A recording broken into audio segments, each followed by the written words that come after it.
Bismillahirrahmanirrahim. Assalamualaikum warahmatullahi wabarakatuh. Waalaikumsalam warahmatullahi wabarakatuh. Alhamdulillahirrahmanirrahim. Teman-teman, di sini kita telah jumpa dengan beliau, Dr. Zainal Ali Abidin. Beliau adalah pemilik Yayasan Al-Madaniyah Kandung Sari. Saya terima kasih atas waktu yang telah diluangkan. Sama-sama. Di sini ingin sedikit bertanya-tanya mengenai Al-Madaniyah sebagai penyelesaian UTS ini kita. Ya. Untuk yang pertama, Ustaz, kapan berdirinya lembaga? Lembaga ini kalau seingat kita tahun 2004 ya. Kita mula-mula berdiri di Gang 11 Jalan Tirta Utama Kandung Sari. Kemudian di sana ada masjid, terus kita buat ruangan. Mulai sedikit ada anak ngaji, terus alhamdulillah meningkat menjadi RA. Setelah begitu tempatnya tidak memungkinkan, maka pindah ke Jalan Tirtomoyo 9 Kandung Sari sampai saat ini. Untuk asas apa yang mendasari berdirinya lembaga ini? Pada waktu saya mulai mukim di Kandung Sari tahun 1990-an ya, kita melihat bahwa minimnya warga kita dan anak-anak Kandung Sari ini yang memiliki pengetahuan tentang agama dan nanti juga berlanjut kepada akhlak mereka yang baik kepada orang tua, lebih-lebih kepada Allah dan Rasulnya. Maka tergerak saya bersama keluarga dan juga sejawat saya di Malang ini untuk bagaimana bisa mendirikan satu tempat yang dimulai dari masjid agar mereka bisa ngaji, bisa belajar tentang Al-Quran, bisa tentang tauhidnya, juga sejarah Nabi dan bagaimana kehidupan yang lebih baik, terutama akhlak-akhlaknya, lebih khusus dengan anak-anaknya. Dan itu biayanya murah gitu kan, sehingga kita sifatnya memberikan bantuan kepada mereka. Itu asas sehingga istilahnya ketergerakan saya untuk bisa membantu masyarakat untuk meningkatkan pengetahuan agama. Alhamdulillah. Untuk landasan yang mendasari lembaga ini itu landasan. Ya kita prihatin ya, landasannya kita prihatin kepada anak-anak di desa ini, di kampung ini yang kurang memiliki pengetahuan agama. Maka dari situ kita berpikir bagaimana bisa mendirikan lembaga yang bisa memberikan manfaat kepada mereka dalam bidang pengetahuan agama. Itu asasnya. Nah kalau secara ideologis ya, kita ya Islam Ahli Sunnah wal Jamaah lah. Kalau tradisi di Indonesia yang seperti Nahdlatul Ulama ya, kita juga membaca Al-Quran, kita juga membaca Maulid, kita juga istighosah, kita juga membaca tahlil dan mempelajari ulama-ulama salaf dan ulama-ulama Ahlussunnah wal Jamaah. Kemudian Ustaz, dengan banyaknya santri yang sudah ada di Al-Madaniyah, jenjang pendidikan yang diadakan oleh lembaga ini jenjang pendidikan berapa? Sebetulnya tidak terlalu banyak ya, kita juga menyesuaikan dengan tempat dan kondisi. Kita ada beberapa jenjang. Yang pertama RA, yaitu Rotot Atfal atau setingkat taman anak-anak, sekitar ada 20-an anak lah sekarang ini. Kemudian Madin ya, Madrasah Diniyah, itu sekitar 90-an karena kadang naik turun ya, apalagi zaman pandemi ini kadang ada yang daftar baru, kemudian ada yang keluar, sekitar 90-an. Untuk tujuannya mendirikan lembaga ini, ya kita ingin anak-anak kita di samping mengetahui pendidikan umum, karena semua yang ngaji di sini, semua yang belajar di sini, semua yang taklim di sini itu mereka pagi harinya juga sekolah di SD, sekolah di SMP, bahkan juga ada yang di SMA umum ya. Maka harapannya ada tambahan ya. Buat tambahan juga sebenarnya penting dan pokok inti adalah mereka juga bisa mendapatkan ilmu agama, ilmu Islam terutama. Ini menjadi penting sehingga bekal mereka punya pengetahuan tentang dunia juga sekaligus sebagai bekal untuk pengetahuan kita di akhirat kelak. Untuk tenaga pendidik Ustaz, mungkin bisa dijelaskan berapa jumlahnya dan dari mana saja tenaga pendidik? Tenaga pendidik kita total sekitar ada, tidak banyak ya, kita 7.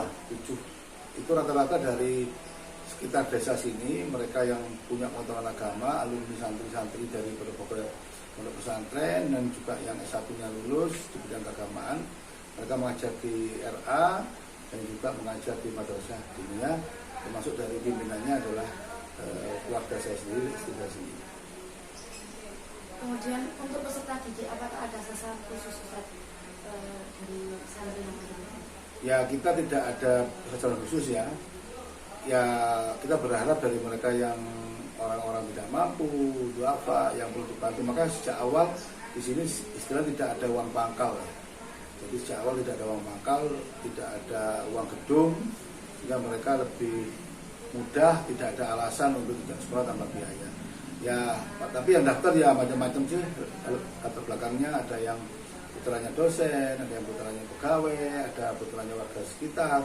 Jadi ya siapa saja yang mendaftar, kami memberikan kesempatan sebesar-besar.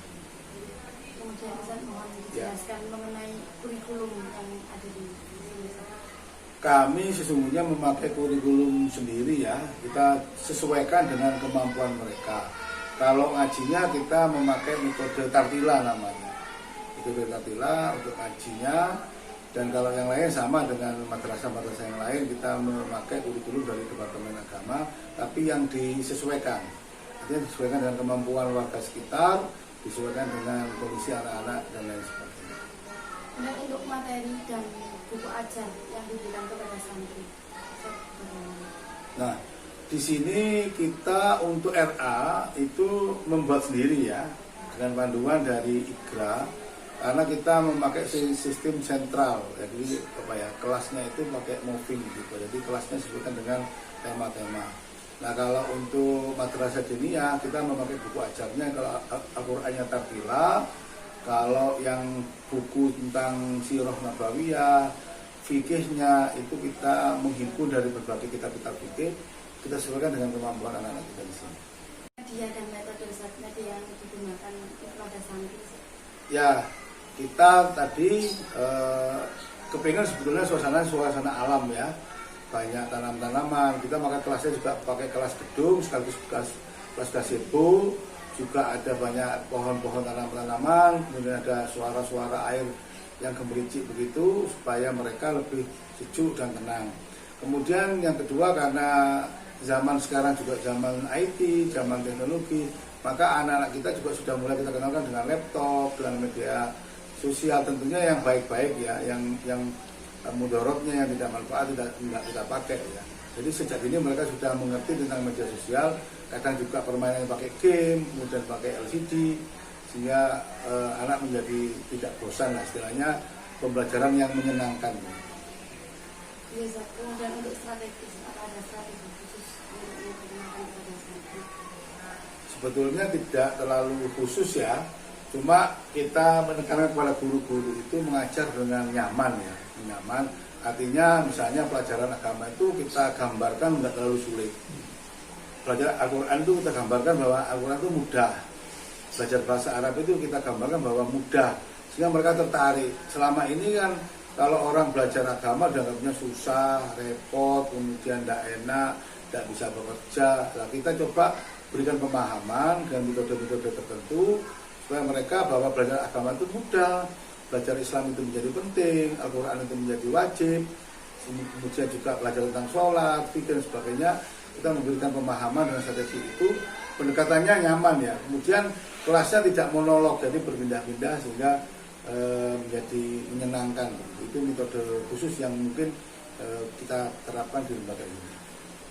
Kemudian dari sejak berdirinya lembaga ini Ya. sampai sekarang, apakah ada evaluasi dari lembaga? Kita berkala ya, jadi ada pertemuan-pertemuan guru yang dipimpin oleh kepala madrasah, itu rutin setiap 2 minggu sekali, kadang-kadang pertemuan guru untuk mengevaluasi.